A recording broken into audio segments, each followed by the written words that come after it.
first bassonist for Leamington Sinfonia, but I'm also a Doctor of Astrophysics at the University of Warwick, and this is the campus observatory. This is our telescope that we use for teaching undergraduates, doing lab experiments and observing things like star clusters and occasionally even some of the planets.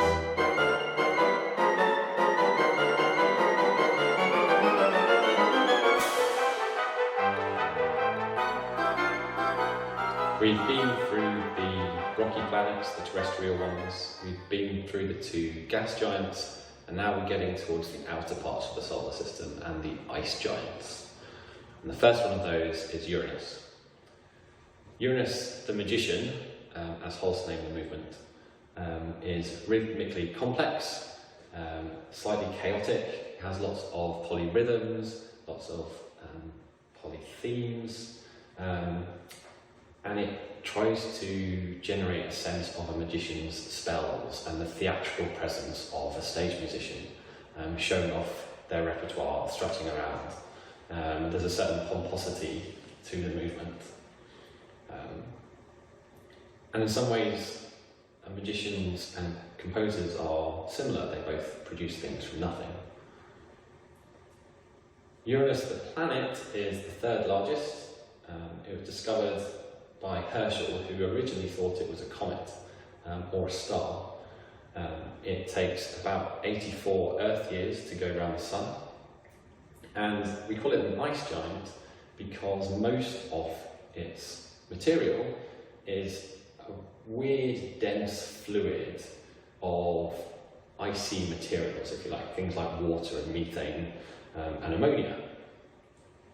In the middle there's a rocky core, and then around the outside there's an atmosphere, but most of Uranus is that weird sort of slushy material.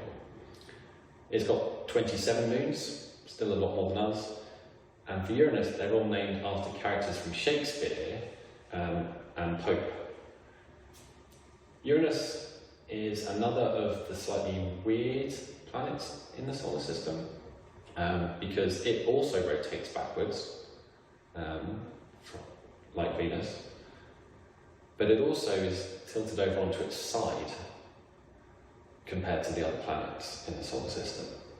So it's almost rolling backwards around its orbit. We don't actually know very much about Uranus. We haven't explored it very often. Only one satellite has ever visited it.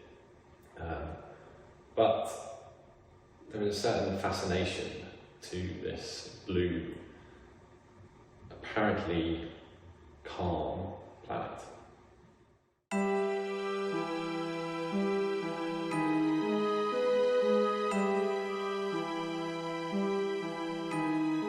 We come finally to the last planet in the solar system and also the last movement of the planets, Neptune, the mystic.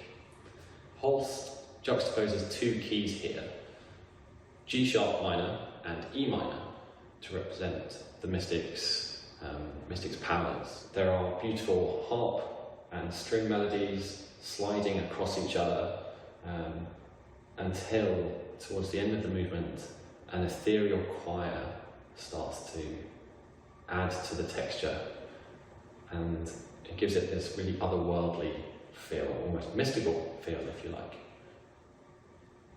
And gradually the orchestra dies away and slowly just disappears, leaving just that choral sound that it too gradually disappears off into the distance.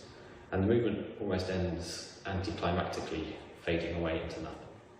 In astronomy terms, Neptune is the only planet that's not visible to the naked eye. A year of Neptune to orbit the Sun takes about 165 Earth years. And like Uranus, it's an ice giant, so most of it is slushy material, icy water, icy methane, icy ammonia. It has a couple of moons. Like all of the giant planets, it has rings, and it is not well explored. Only one satellite has ever visited, the same Voyager 2 spacecraft that visited Uranus. Neptune is the outermost planet in the solar system, but it's not the outermost object.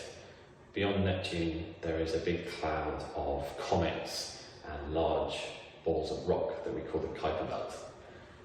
And because of the orbits some of those objects are on, they actually come closer in than Neptune. So Neptune shares some of its space with these other objects. Neptune, of course, was the god of the sea, and you can see the connection when you look at Neptune, the planet, because it is a beautiful blue sea-like colour. Hopefully that's whetted your appetite for the planet's music.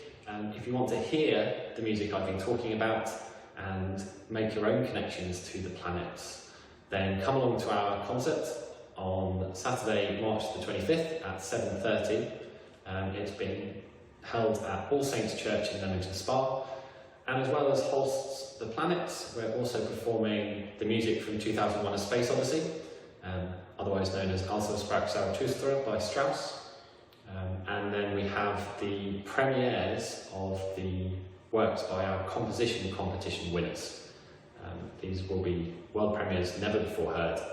So if you want an evening of fantastic music, please come along.